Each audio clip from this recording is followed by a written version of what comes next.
God, even me, I sing, but let me just, because of the atmosphere, let me just go straight to the word. Just lift up your hands in Jesus' name. Just begin to give him praise, give him wave offering. In the name of Jesus, in the name of Jesus, we love you, we love you, we love you, we love you, we love you, we love you, we love you, we love you, we love you, we love you, we love you, we love you, we love you.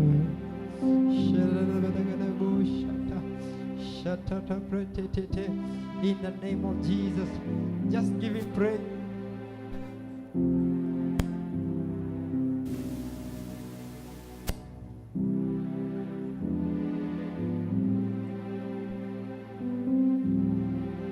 In the name of Jesus, Lord, we love you, we love you, we love you. As we go to listen to your word, may you speak to us. In Jesus' name I pray and believe. Somebody shout amen. Shout amen. Shout amen. In Jesus' name. I have a very long message. Amen. It will take us some hours. Hallelujah. Wengine wameanza kuogopa. Okay, let's sit down. Let's sit down. We are not the Hebrews. The Hebrews were reading when standing. Okay, it's not bad. It's good to honor the word of God. But kila mtu akona grace yake, si ndio? Yeah? Amen. So, are you blessed to be in the house of God? If it is your first time to be no mkono kujainuka. Wow, wageni ndo wamekuja inuka na wamekuja siku yenye members hawajakuja. George. Napoangalia maneno. Just sit down, bro. We thank God for you. Thank you so much for coming. Isikuwe surprise sana. Bwana asifiwe. The things of God. Sangine huko hivyo, si ndio? But I think kama ulikuja wadi ilikuwa yako. Wadi ilikuwa utoroki brother. Kama ulikuja wadi ilikuwa yako, and we bless God for you. For coming. Najita museti, muimba na sangine speak kama leo sasa. Muimba, sana muimba. Na speak ni kiasi zenye nimeguzwa kama leo. Napenda kuimba yani. Tulikuwa tunafanya naye worship experience. Kwa pale tuna worship. Lakini watu wanangi ni kama mimi na kwa kutokuwa. Jojo unaona mimi na kwa kutokuwa. Lakini wenye sisi fanya kila kitu at the same time. Si ndio aki? Ikuwe worship ni ukote sadaka, nifanye programming, niimbe. Na niende home. I think nimejaribu kujicompose kidogo. Exodus chapter 34. Usistuke sayawad. Sayawad ndo mtu ana feeling kwenda home. Sema amen. Hakuna kitu yalibabanga kama sayawad. Sayawad una feeling kwenda home. Una feel kutoka tu nje, yani hata kwa ushiki simu. Na hakuna mtu anakutafuta. Yeah. Exodus 34:29-35. Hivi ndo maandiko inasema, na maandiko yanasema ya kwamba katika kitabu cha Kutoka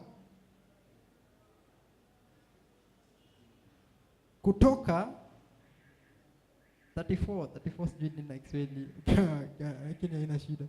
But when he entered the Lord's presence to speak with him, he removed the veil until he came out. And when he came out and told the Israelites that he had been commanded, they saw that his face was radiant. Then Moses could put the veil back over his face until he went to speak with the Lord. Hallelujah. Ile bezenye Moses alikuwa ametoka kwa presence ya God na alikuwa amekuwa na time na God. Na amekuwa in the presence of God, na kuna ile communication amekuwa na God. God, because of affection ya God, ikafanya face yake ikakuwa radiant. Hallelujah. His face became very radiant. Akakuwa ni msemo mwenye ana shine. Hata ukiangalia face yake ni msemo mwenye ana shine. Because ule mse mwenye ametembea naye, Bwana asifiwe sana, amekuwa kwa presence ya God. Kuna venye ukiwa kwa presence ya God, hata kuna mwingine akienda Mombasa siku moja, siku yenye atarudi for example Georges, utasikia anaanza kuongea kama anaanza kuongea Kiswahili ya Mombasa, na ni siku tu moja. So place yenye iko ina affect in a way that you begin to act and walk in that style. Wengine tukiwa ushago tuko natembea tu hivyo au kuna paka lipstick au kuna paka lip balm au kuna paka nini, kuna paka ile kimbo ama ile mafuta inaitwa ng'ombe, na uko tu sawa man. But when you came to Nairobi, because ya ile swag ya Nairobi ikakukali away, ukafeel mimi siwezi wachwa nje, lazima nitembee nikiwa kama mse wa Nai. Hallelujah. Nanipata?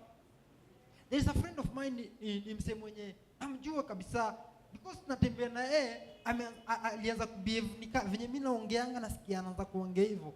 Venye mimi natembeanga sometimes napata natembea hivyo. Ni best yangu fulani. Venye mimi nafanya vitu napata anafanya vitu hivyo. Nikakuja ku notice alikuwa tena na best yake mwingine close. Huyo best alinitumia text venye mtu ma text. Unapata venye nasema?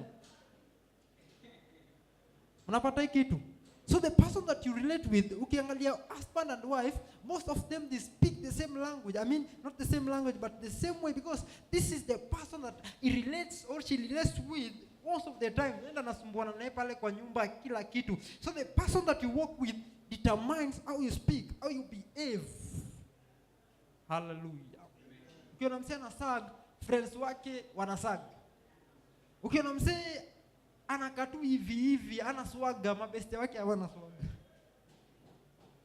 Shaga taka. I feel ku preach hapa manzi.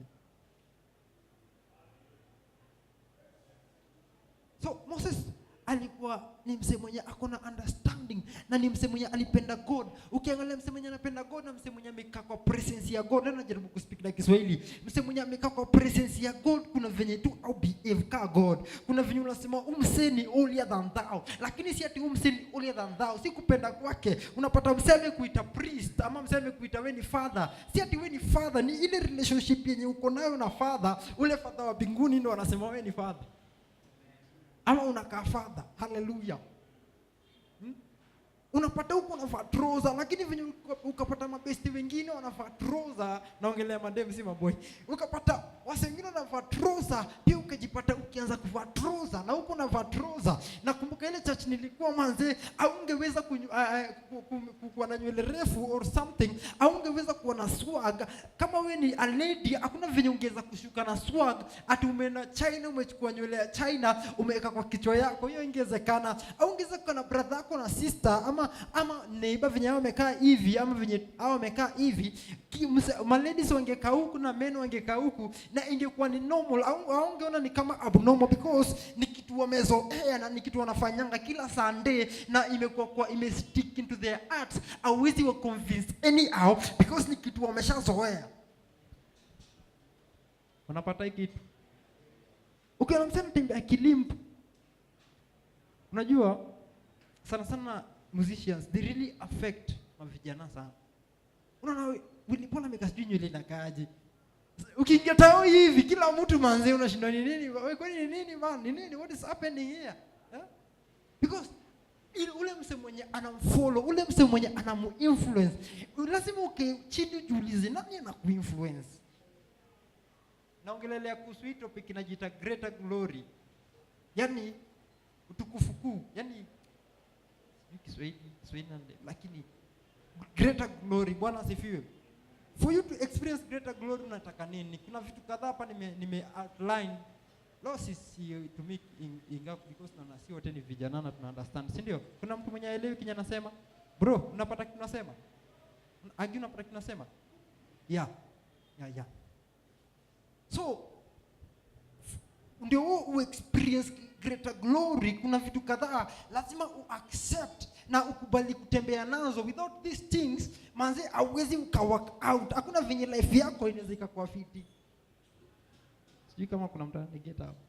Number 1, don't be quick to share your dreams and vision to everyone. Don't be quick. Usikule mse mwenye dreams yako ama relationship yako, wewe ushaingia tu kwa relationship hivi, umeannounce kila Umeannounce kila mahali, hadi FB na Twitter ama Twitter. Then the next day umse amekudamu. Don't rush into things. Kwa sababu kuna mse mwenye hakutaki vibua na kuna mse hata kukulipua na ile kitu yenye una failure yako. Kuna mse mwenye hakutaki mema na lazima ukae ni mse mwenye unaweza jicontrol. Jua unashare na nani vitu zako. Jua unashare na nani vitu zako. Kuna watu wengine ni kama wanakuanga news anchor kwa church, ama kuna mabesti wengine ni kama news anchor. Ukimshobuda na struggle na hii kitu, manze sina madoo, sina hii kitu, anaenda kwa mabesti wengine anaanza kuwachapia. Na si madem peke yake, mpaka maboy. Hii kitu imefanyika siku hizi hadi kwa maboy. Unapata msee akuna shida, instead of kumsaidia anaenda anaannounce outside there, anaanza kusema weaknesses zako. Acha nikushow, hakuna mtu mwenye ako perfect, hakuna mtu mwenye ako correct. Wewe unafaa stand na your brother na umwambie bro, hata kama umedunda, hata kama uko hivi, hata kama una failure, hata kama umesota buda, next time utakuwa fiti, next time utakuwa chonjo, mambo yako itakuwa fit. Hata kama umerecord song haisikiki na mtu yoyote, wewe unaisikia na wazazi wako, mshow next time manze. Msianze kusema mse hii song yake kwani nini manze, kwani mse ana talent, kwani ajitumi.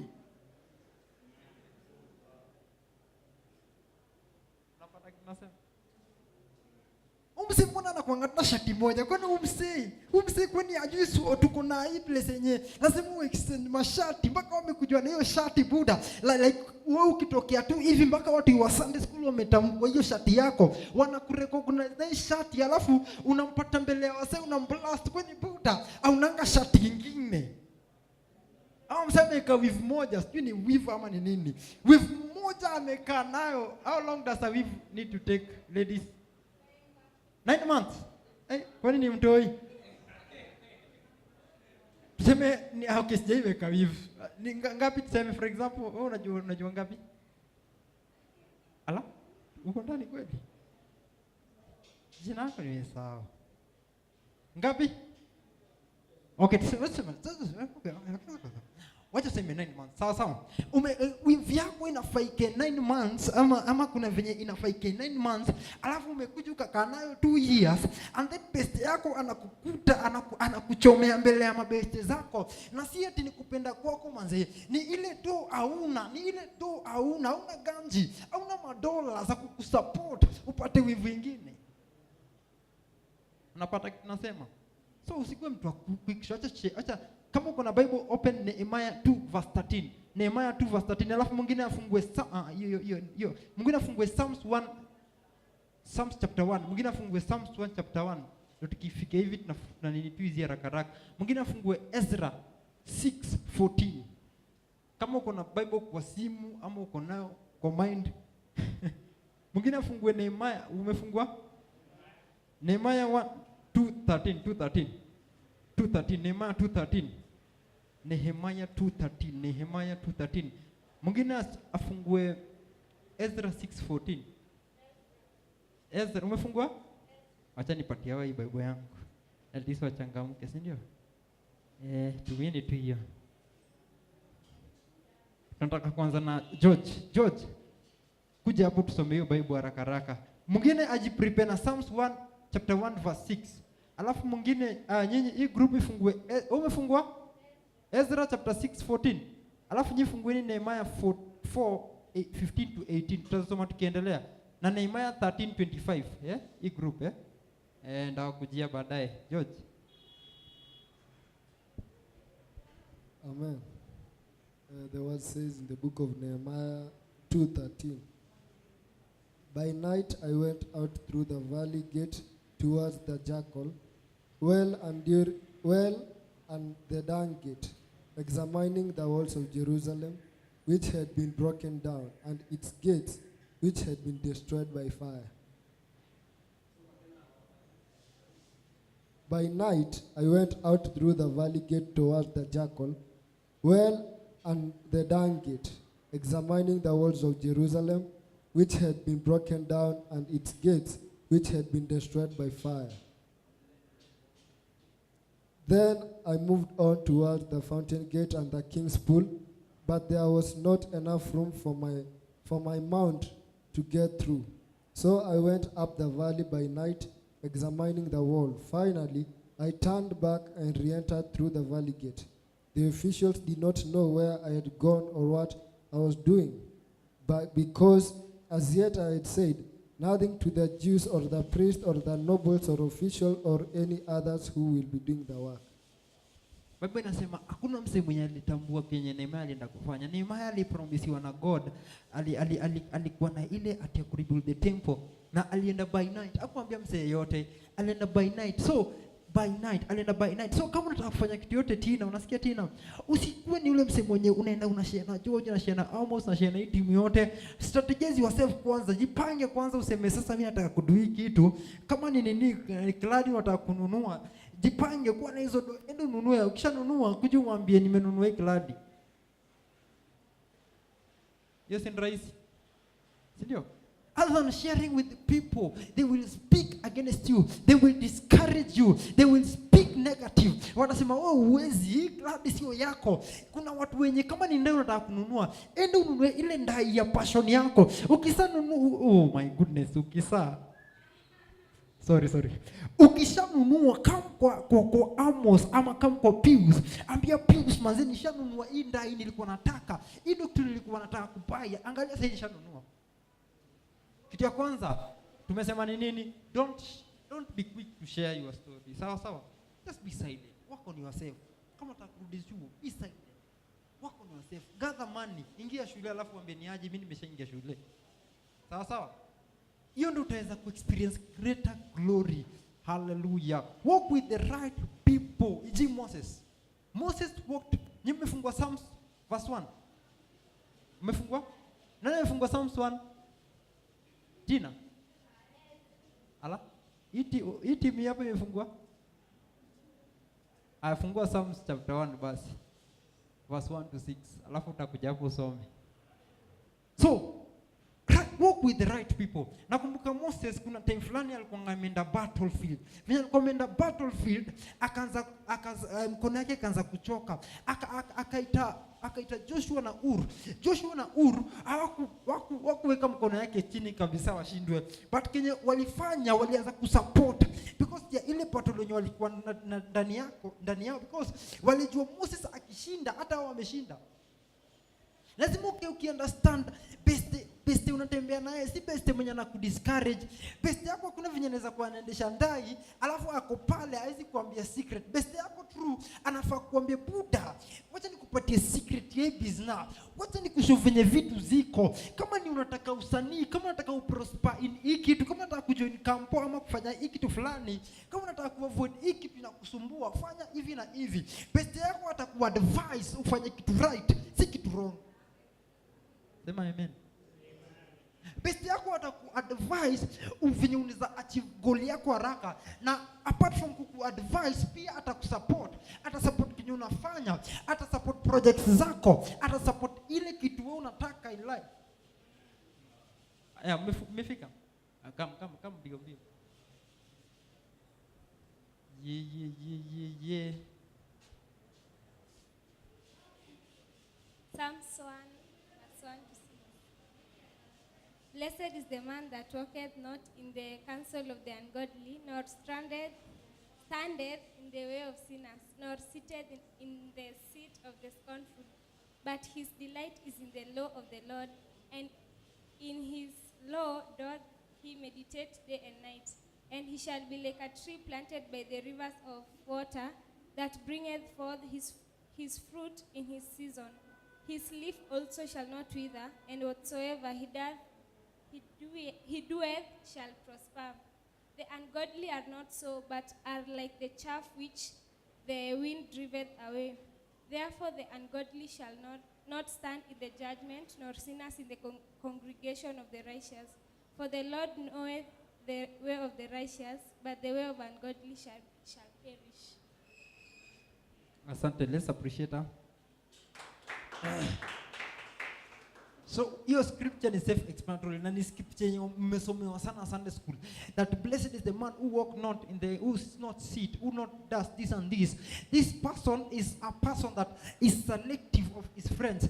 Be careful with your friends. Select your friends wisely. Sawa? Select your friends wisely. They can determine your prosperity or your failure or your success. So ukienda pale nje, select your friend wisely. I think hiyo imeemphasize sana. Number 3, walk with God and have fellowship with him. Hii tunaona example ni Moses. Moses alikuwa na ile fellowship ya God. Moses alikuwa amejitolea kwa God. That's why alikuwa anakaa kama God, because venye alitoka kwa presence ya God, na hapo ndo main sermon yangu iko, alikuwa na shine na glory ya God mpaka kuna ile veil ilibidi yake ndani yake, because alikuwa ana shine na glory. Sio kama ushatoka prayer una feel manze kutu sawa, unatembea alafu msana kuangalia shida, huja mpaka inaomba buda, kwa nini umekunywa buda, umemeza nini? Kitu kingine tena hapa hivi, kitu inaweza fanya tukue na fellowship na God easily, kuwa na church unaenda. Nilikuwa nataka nichapie wasanii kwa sababu wasanii ndio wanapanga na hii shida. Kuwa na church unaenda. Kuwa na church unaenda. Kuwa na church una fellowship. Kuwa na church wewe unakuanga hata kama wewe ni nani pa. Hata kama wewe ni Asha, wewe ni nani? Wewe unafanya anything. Kuwa na church unaenda.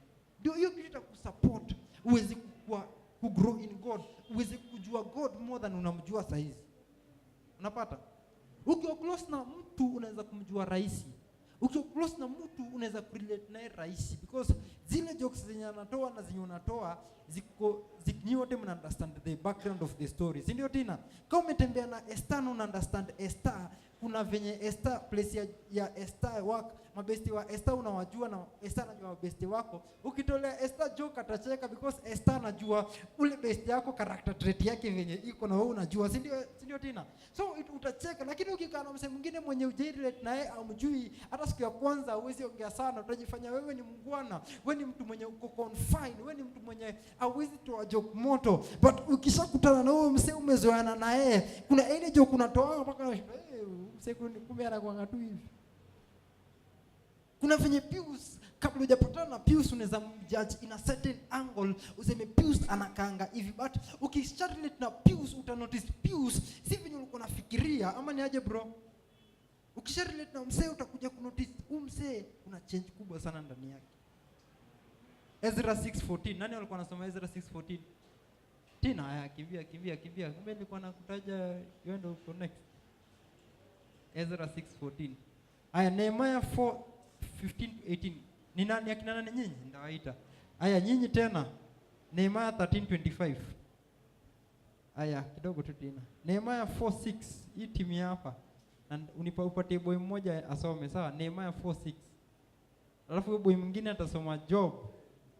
Lazima uchangamke buda. Job 30:24-28. Job 30:24-28. Nimepatia kila mtu. Wewe nimekupatia? Wewe nimekupatia? Nehemiah 4:6. Job 30:24-28 bro. Tashika. Kisahau nikumbushe. Job 30:24-28. Alafu hii timu ya mwisho, itatusomea Isaiah 65:21-24, alafu tuende home. Si sawa? Si sawa? Dina.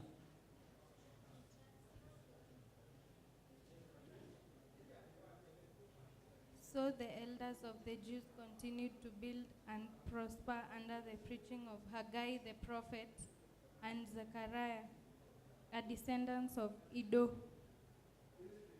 They finished building the temple according to the commandment of the God of Israel and the decrees of Cyrus, Darius, and Artaxerxes, kings of Persia. Appreciate she's a good reader. Hizo majina lazima mchanganye. Wase, nani mpatia scripture venye inaenda? These people, Bible inasema they prosper under the preaching of Haggai and Zachariah. They prosper under the preaching. So, ukiwa church utapata preaching ziko hapo moto moto. Kuna mapasi utawapata pale. Utapata ni spiritual father wako utampata pale. Ana preach kila Sunday, ana labor, kila Wednesday ana labor, kila Friday ana labor, kila time ana labor kwa sababu yako, kwa sababu yangu. So ni muhimu sana ukiwa na close fellowship na God, ukiwa kwa place, a church where you are growing, where unasikiza word kila siku, kila Sunday, ukuwe mse active. Ukuwe mse active. Si ati event kitokea Sunday wewe ndio huyo umeburuka nayo. Si ati kila kitu ikitoka mabesi wamekuita ni aje wewe ndio huyo umesonga nayo. Ingia kwa church, hata kama utaanza kufanya anything small, ingia pale, anza kufellowship ile place. Anza kufanya kitu inaleta value kwa life yako. Kuna vitu nyingi maboys tunafanyanga azitusaidii na anything, but ile time utaanza ku understand that calling yangu ni different, that me simse ule the same. Siwezi despise because na understand place God amenitoa, si place ndarudi tena, ni place naenda ni far. Do you understand? Place naenda ni far. So lazima nijiconfine, lazima nijicompose, lazima nijicommit kwa ile place naenda, because na understand my God will come through my situation. My God will come through my school fees. My God will come through my character. My God will come through my music. My God will come through my family issues. My God will come through whatever I'm going through, my struggles. My God shall come through. Lazima understand na ulan kujicommit kwa mse. That's why unapata kama huwezi jicommit kwa church, au huwezi jicommit kwa relationship. That's true. Kama MCF karibu sana, is a man of, let's appreciate him in Jesus name. Hallelujah. Kama leo nimeamua kuspeak na Kiswahili, kama huwezi jicommit kwa church na nilikuwa hapo, hakuna venye unaweza jicommit kwa relationship. Jojo, what your point? Kama huwezi jicommit kwa church moja. Wanasema kama DJ wana mix ngoma mingi, lazima mix watu. But sisi ma DJ, lazima ujicommit kwa church moja buda. Si uko Catholic, uko Lejo Maria, umeingia sijui wapi huko. Unarushwa juu na teremshwa chini. Unaomba manguo tukuombe. Kuna church kama hizo? Nyumbe groye wapi buda? Mimi ndio shati na nikatoa isikuwa na understanding ya God, nikaanza kuombewa, nikaanza kuwekewa vitu zingine mpaka nashinda hii nini nimewekewa. But ile time nilikam ku understand that value yangu kwa God na ile church naenda ni important. Nilirefuse hizo vitu zote na nikasema sita follow hizi vitu hao wasema ni show. Lazima ni follow Christ na ni follow true. Hakuna ile ufala. Kuna time nilikuwa tu ile msemo mwenye na come church because kuna hype, nina come church because present worship, worship me within on pale, preaching mimi nimesonga mtaani. Because nilikuwa na feel lazima niende pale nipate ile kitu mimi nataka, si ati kitu nataka, si ati ile kitu yenye God ana speak, but ile kitu mimi nataka. Kama ni kujibamba, ile kitu nataka, kama ni kujibamba nijibambe na msinishoe kitu yoyote. Okay. Nana nasoma Nehemiah 4:15 to 18. Appreciate Agia anapokuja kutusomea hayo maandiko. Appreciate Agia mpaka afike manze, is our first time. Aliona tu kwa group na akaamua kuje. We appreciate you Agia. Thank you. Praise God. Nehemiah 4:15 to 18. It says, when our enemies heard that we were aware of their plot and that God had frustrated it, we all returned to the wall, each to our work. From that day on, half of my men did the work, while the other half were equipped with spears, shield, bows, and armor. The officers posted themselves behind all the people of Judah who were building the wall.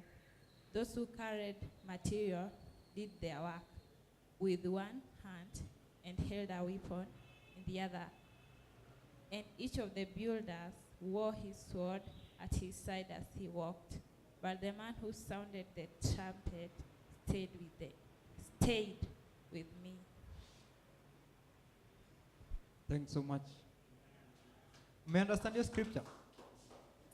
Any time yenye walikuwa na build the temple na Sanballat nani walikuwa pale against them. Kuna ile tunaanza kufanya life alafu kuna wale wako against you manze wako against you vibaya sana. So ilifika point ikabidi wamejiami wamesema sasa tunye tutawaka hapa ni Nehemia akapata instruction that mkiwork mmoja kwa unawaka na mkono mmoja na ingine umeshika sword. Nehemia hapa ana present your pastor. Na emphasize bado hiyo story yako kwa one church. Pastor wako anaweza kukalia ngumu manzi, anaweza kunyima chance ya kupresent. Anaweza wakalia ngumu, unaweza ingia chacha kwa mbesa unakaaje? Unajua kudunga hiyo kofia ni ya nini? Wacha nikushow Nehemia. Sijui kama ni huko mbele. Nehemia tutasoma. Acha nisiendelee, wacha huyu asome. Nehemia 13:25 alafu ndo ni explain zikiwa zote, si ndio? Endelea Nehemia 13:25. Msomi wa Nehemia 13:25 ni nani? Pius, kuja hapa. Alafu msomi wa Nehemia 4:6 ajipange pia. Nehemia 13:25.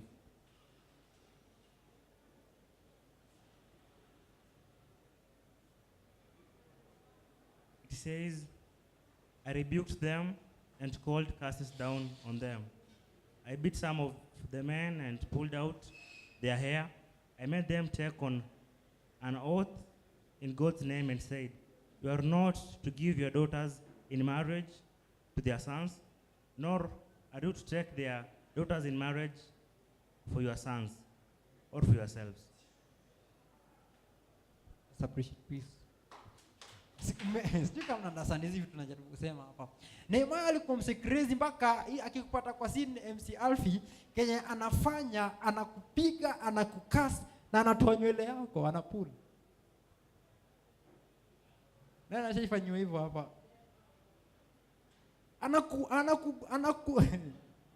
Anakubit, anakunyorosha mzuri. Anakukasa. Alafu anapuli nywele yako akikupata kwa scene. Nehemia represent a pastor. A pastor sometimes is very harsh with you. Is after you mpaka unashindwa wewe kwani nilifanya nini umsema nzi. Anakupigianga masimu ulienda wapi? Sunday ulikuwa wapi? Nini? Kwani ni aje? Mbona unakuja late Buddha? Kwani hujui hii ni church? Kwani ni nini? Kwani ati unafua Sunday? Ati Sunday unaamka hiyo siku napenda kupatia na example na Tina amenifundisha sana hiyo area lakini God amemdeliver na amemsaidia. Tina God enyaku bless. Nimelani vitu nyingi kutoka kwa Tina sana. Zile excuses alikuwa anipatia kitambo. Niliwatch movie hadi saa 9. Saa 2. So Sunday anamka saa 6. Au anamka saa 4 au saa 3. Already church ishaisha, si ndio? Lakini utapata pasi ana kama nakupigia alafu yako Jenny atamwambia yeye mimi mkaisa. But unapata hiyo kitu ikiendelea hivyo kama huwezi change utapata unaona huyu pasi manze ni mtiaji manze hata hii chacho hata nitoke. But pasi mzuri anafaa kucorrect. Anafaa kuambia hiki tunafanya ni right ama ni wrong. Kama umefanya kitu poa anafaa kuappreciate. Anafaa hata jue parents wako wako aje. Anafaa kucall, anafaa ujue wewe uko namna gani. Si mtu mwenye ako pale because una give. Kama u give akuconsider. Si mtu mwenye ukitoka hiyo church hawezi kufollow up ama hawezi kupigia simu unakuwa adui yake. Ni ule mtu mwenye anafaa kusupport MC Alfi. Kuna mapasi wenye ukitoka hiyo church story yako na story yake imeisha hivyo. Hiyo si kukuwa man of God. Hiyo ni businessman. Niliposting hiyo kitu. Huyo ni businessman because anahatia wasee. Ako pale because Michael unafanya services. Ili siku utatoka amekusawa hivyo. Hakuna call, hakuna kitu yote. Akufollow, hata yuko unaendeleaje, kama ulianguka, kama ulisimama, kama ulifanya nini, kama uliprosper. Shauri yako, shida yako, ujipange. But ukipata man of God mwenye hata ukitoka church hata kupigia simu akombe my son. Hebu kama nini nilifanya ukatoka church? Nini nilifanya uko hivi na hivi na hivi? Mbona kama ingi late hivi? You need to stick to that man of God. Hallelujah. That's the true man of God. So Nehemia alikuwa man of God mwenye ako considerate. Anataka hao wasio ku right. So lazima tujue hiyo kitu. Nimeemphasize historia ya church. Be in one church. Be in one church. Be in one church, or rather have a spiritual father, a spiritual cover. Mwenye anacheki life yako, MC Alfi, najua mseka, najua is a man of God, yeye ni mse evangelism, anaenda hapa na hapa mission, I understand. That case I understand. But ule mse mwenye ati leo uko show sijui ya nani, kesho uko show, na ni Sunday, uko wherever, uko hapa na pale, manzi lazima uconsider hiyo kitu. Hata kama unaenda, isikuwe ni kila Sunday. At least program yourself. Si sawa sawa? Si mbaya kwenda photoshoot, sio mbaya kufua Sunday, but program yourself. Amka Sunday 3, anza kufua. Amka 3. Kama ni lazima ufue Sunday. Ama kama lazima ukunywe chai ama ufanye kitu yote Sunday, amka mapema, fanya hiyo kitu mapema. Then uende tushuhudia. Aha. Hii ndo point yangu ya mwisho nikimalizia hapa hivi. Point ya mwisho, work with your all heart. Nehemiah 4:6. Work with your all heart. Kitu unapata kwa life yako lazima work with all your heart. Kama ni job, kama ni chuo, lazima uchangamke manzi. Sawa sawa? Kama uko chuo lazima uchangamke buda. Lazima uchangamke. Because hawezi experience greater glory. Mimi napenda MC Alfi sana. Is a man of God, is a pastor. Na kitu anafanya, ni mse amejitolea sana kwa ministry na kusupport vijana na kwa presenter. Anakuwa amejitolea kwa hiyo kitu because ana understand. Lazima ni work with all my heart. Because hii ndio kitu God alinicall. Kama ni job hata kama inalipa aje, work with all your heart as you wait for the next level. Kama ni chuo George, lazima hiyo kitu ingie. Hakuna vile utaanguka nini inaitwa nini life skill ama nini inaitwa communication skill bana. Lakini George ni chopi. Let's appreciate George. Tino nasikia story. Kama ni chuo lazima ujitolee manzi. Lazima ujitolee. Hakuna venye si Christians ndio tunakuwa failures. Hapana. Lazima tujicommit to work with all our heart na to decide. Kama ni marriage, kama umeoleka, kama umeolewa, kama umeoana, lazima ujicommit. Work with all your heart. Kama uko kwa relationship, usiangalie nyuma. Kama uko ndani, jicommit kwa relationship. Kama uko ready, wewe toka, achana nayo. Enda kupiga story na madhe. Acha. Because tuko generation yenye msee anataka